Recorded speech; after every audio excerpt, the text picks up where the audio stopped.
Good afternoon, morning, or evening, whatever it is. Today, this is the topic of my video Bernice's first grandson. Bernice was my mother, and therefore her first grandson is my son, Michael. Now, Michael is adopted, and we waited a long time for him to be blessed by getting him into our home. We went to an adoption seminar, and one of the things that they said was, if you want to have a baby, that's one thing.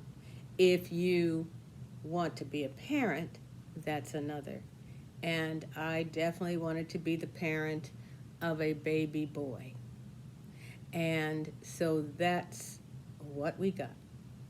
And on the day that we went to pick him up, I remember just wanting to almost run over the kids in my class. Get out, get out, get out. I have to go get my baby. So we rode out to Henderson, and when we got to the welfare office, the lady in the welfare office said, the foster parents are very religious and they may ask you some questions, but you don't have to answer them. I said, okay.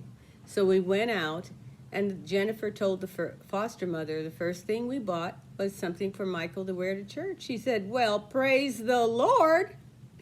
And I looked, and Michael was sitting on his foster brother's knee. And I went and picked him up and started crying. And then I handed him to his dad, who started talking baby talk right away. It was such a wonderful moment. Very special, lives big in my mind. His foster parents were pretty crazy about him, and they gave us, tips on what they had done as far as taking care of him, because they got him on the first day he was born from the hospital. And with one final caveat, he's not used to black people. I said, well, I think he'll figure that out. And so he has, but that's a good thing. It was such a special thing for me, and something I'd wanted for so long. I shouldn't say it. He was such a special thing, special person. And so when I spoke to my sister-in-law, who is also my pastor's wife, I told her, I said, as a Christian, I know God is supposed to be at the very top. And I said, but Ethel, this little boy is right up there. She said, well, what you do is you thank God for him, and that will be putting God first. And so that's what I did, and still do. So I took him to school because I needed to turn in some lesson plans. And so the teachers were there, and one of the teachers had listening as he was babbling away, saying, it looks like he's going to be pretty verbal, so don't put him in my room. Well, she was right. He is very verbal. He was very verbal. When he was little and really couldn't articulate words, I remember one time he got upset about something. He was walking down the hall and he was just babbling away, and I thought, I think that if I could understand what he was saying, I'd probably wash his mouth out with soap. And just as a little extra on that, walking down the hall, he was so bow-legged. It was a concern for a while, but the doctor said they would straighten out, and they did. And I used to see little kids with straight legs and go like, oh, that's what they're supposed to look like. But they did straighten out. So anyway, back to verbal. He would express himself very well. One day, Jennifer was listening to Prince in her room. Michael walked by and said, that music's got nothing to do with Jesus. I thought, you tell her, Michael. Another time, he was helping me get ready for school. He was in my classroom, and as I was setting it up, and we went to lunch with one of the first grade teachers. And they had quite a conversation. And Michael didn't give just yes or no answers. He spoke to her and answered her questions, and then he would ask her a question back. I was very impressed with that. In church one time, his Uncle James was our pastor, and he was ready to go home, I think. And so he says to me, "When God stops talking, can we go home?" I said, "Yeah, when God stops talking, we'll go home." He had a very good memory and eyes for details, which he still has that. I read to him every night, and one book that he liked in particular was "I Like to Live in the City." And it starts with, "I like to live in the city's the place for me." So I read this book to him many, many times. And so one particular day, I didn't want to read it again. And I said, "Why don't you read it to me?" So he proceeded to go through the whole book, knew exactly where to turn the pages. He had that book memorized. Another thing for his eye for detail, his father and I were having a discussion about the salt and pepper shakers. So Michael just said, "Well, the pepper shaker has 3 smaller holes, and it has a ridge around the bottom." Now, I have had this set of dishes since we were married, and I had never, ever noticed that. So that made it very easy to differentiate between the two. Another thing he used to do was watch these videos I ordered. They were great videos of children's stories, and they would always tell you the author and the illustrator. So one time, I popped in a brand new video, and before they could even say anything, he said Ezra Jack Keats, because he recognized the style of the illustrations. I thought, you go, Michael. He was very good at problem solving, still is. When he was very young, I couldn't figure out how he was doing this particular thing. I had put a basketball hoop on the back of his door, and then he would be able to throw in dirty clothes and they'd land in the basket. That's the concept. And I would go in and see the hoop on the floor. I'm going, how did he do that? Well, I watched him one time, and he just took the door and he pushed it hard against the wall, and it popped off. I thought, okay. In just a few years ago, he helped me solve a problem. I had the cutest little dog, but she was an escape artist. I had tried blocking things, plugging things up, whatever, and she still managed to get out. So I called Michael. I said, "Michael, you have to help me figure out how to stop Zoe from running away." So he came over. I said, "Now we have to leave the house, go out the front door like we're leaving." So we went out the door, and so then Michael stood around the corner of the house, and he looked, he goes, "Mom, she's climbing the fence." I'm thinking dogs don't climb fences. He said, "She's climbing the fence." And so he devised a wire contraption so that it curved over and she couldn't climb over. So he's always been very good at solving problems.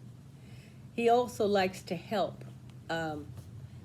And sometimes I've had people say, "Do you think Michael would do this?" I said, "Okay, here's what you do. You use the word need, and he will help you." And that's pretty much how it went. He's also very active and athletic. Not in the sense of participating in sports. He didn't really participate in sports in school. But he at home, he would be jumping off of furniture.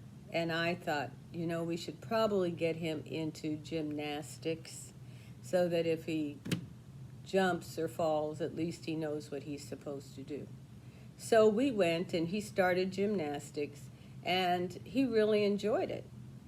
And then they had a final presentation, you know. So we went and he wasn't going to go out. It was difficult getting him out on the stage, or not the stage, but in the gym. So we lured him out there with a cookie. He went out there. It was the teddy bear's picnic. We filmed it. When we got home, we showed it to him, and he looked at it. He said, when looking at himself, he didn't do anything. I said, no, he didn't, but at least he didn't cry, and that was a good thing. Also, his father liked to go hiking in the Grand Canyon with his friends, and he would take Michael. So Michael was just a young boy, and he was doing that, and kept up with them with no problem, and that's really remarkable. He was with my brother and I when we went to New Jersey for a family reunion. We arrived at the hotel late, and there was only one person on duty. There was no kitchen available. So the man said, if you want to, you can walk down, it's only about a mile, to the next hotel. Just follow the highway. So this is what we did. And my brother and I walked. Michael ran, and then he'd run back to us, and then he'd run ahead, and then he'd run back to us. And we got there, and everything was fine. When we got back, it was this is kind of an aside, doesn't have anything so much to do with Michael as my brother. He said, before we came, I prayed that God would give me patience for anything that happened. And I said, you did what? I said, never, ever pray for patience when you're going to travel with me. How are you going to know you have patience unless something happens? Anyway, at another time in this same reunion, the hotel had a very large lawn in front, and Michael one day just ran around it and around it and around it. I cannot tell you how many times he ran around and didn't collapse. It was amazing. He one time was in the house, and this is the only time I have ever seen this phrase actually happen. He was running around the house, and then he fell out.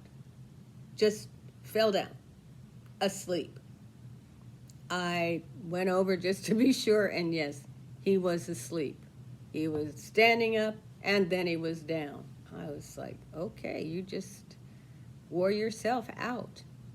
He liked to ride bikes. I remember when his dad took the training wheels off, he thought he was going to have to help him, get started. Michael took off on that bike. His father followed him down the street. Michael turned around and came back.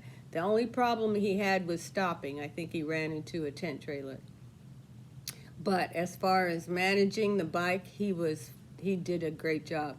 And Jennifer was like envious because she didn't learn that easily or that early in life to do so. He was my traveling buddy. There were a couple of things I wanted to do for him. I wanted to get him on as many forms of transportation as I could. So we went on a cruise. We went to the Bahamas on a cruise. One time I needed to go have a dentist appointment, so we took the city bus. We took a train trip, 2 train trips actually, one to Toronto and another to Atlanta. I took him on the subway and airplane, and his dad got him on a helicopter. So he has been well traveled. Now, Michael is very charming also. And I don't know if you've ever watched Monk, but he talks about his abilities as a detective sometimes as a gift and a curse. Michael was, 3 or 4, I think, this one particular day, and my daughter was babysitting for 2 little girls across the street. And she called and said, they want to know if Michael can come over and play. The 2 little girls from down the street came up to say, can Michael come out and play? Mrs. Garcia, who babysat for Michael and his friend Megan, called and said, Megan's here, and she'd like to know if Michael I can do this, wants to know if Michael can come over and play. I thought, please, God, take it away, take it away. But he charmed anyone, really, he spoke to. So on the train trip, our first one, when we went to Toronto, there was a 10-year-old boy riding with his mother who sat across from us, and he'd get up and walk around. So I asked him at one point, I said, next time would you go, if it's all right with your mom and everything, would you please let Michael go with you so he can, walk and get a little exercise? So he did. When it came time to go to the dining car, we went down, and the lady who was at admitting us into the dining car says to Michael, what did I say you have to do when you come past me? He said, give you a hug. I thought, okay, how many times you been past her? Then we had an overnight stay in Chicago. We're in line to get something to eat, and from across the lobby, there's this voice that says, hi, Michael. And I said, I can only assume, since I've never been to Chicago, neither have you. Who is that? Oh, it's just a lady from the train. I said, okie dokie. So, he was a great traveler, though. We went to Washington, D.C., and this is one place where his problem-solving skills helped me out, because he was able to read the lines, to tell you where the destinations are. I hadn't noticed those, and he said, oh no, we have 3 more stops or whatever. I thought, okay. Another thing about Michael is he has a lot of compassion, and I love that. One thing that was really, I don't know if this had to do with compassion or just wanting the child to shut up. We babysat for a little girl named Natalie, and when Natalie cried, she didn't cry, she screamed, and Michael would hear it and go and find the pacifier and stuff it in her mouth. And I thought, that's good, that's good. One day I was feeling a little blue, I guess, and I was crying, and he went and, without being asked, he went and got me a tissue and brought it to me and gave me a hug. I thought, oh my goodness.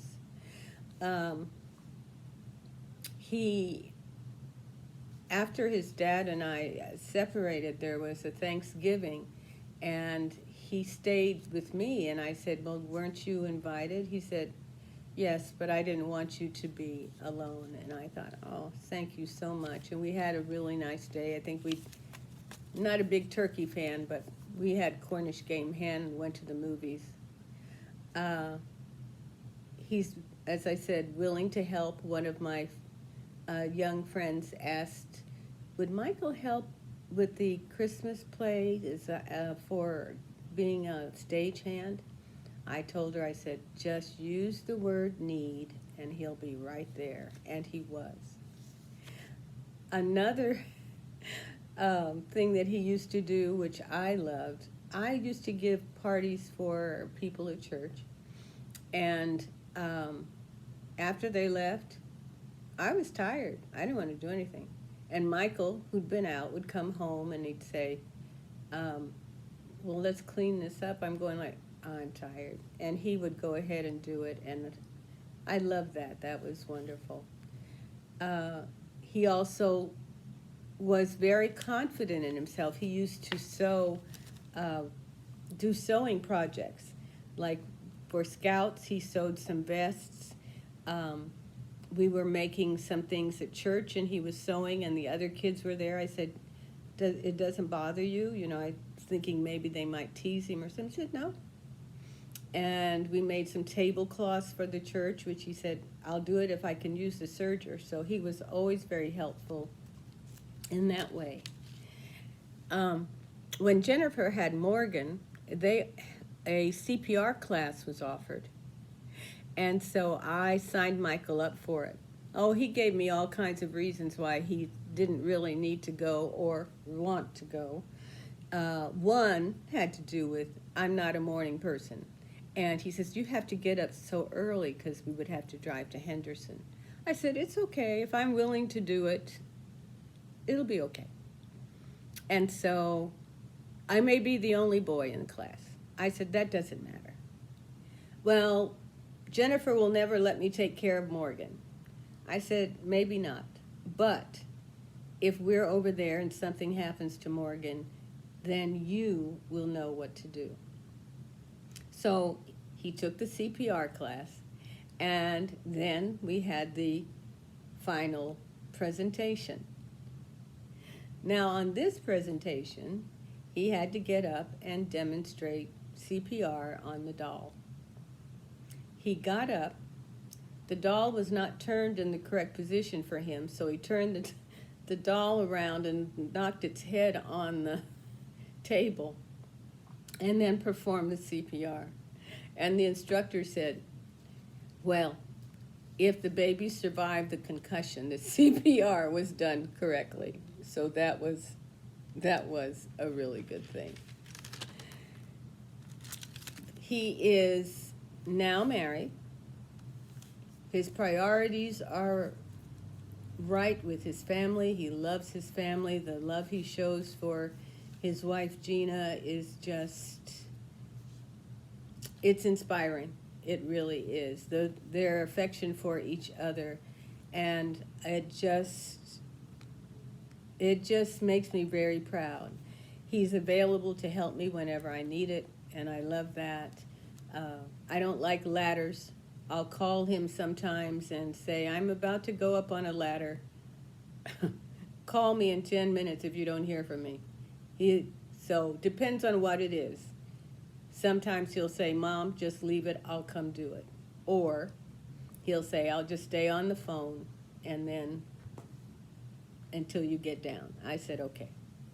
I had a big project in the front yard and my neighbor volunteered to do it for free. And I did give him compensation, but Michael worked right alongside him and helped him to complete it. And it was a very, very big job. He's a very hard worker. And, well, I am just very, very proud of him. That's all I can say. So I'm going to end with this poem that I wrote when we adopted Michael. Michael Thomas Chapman.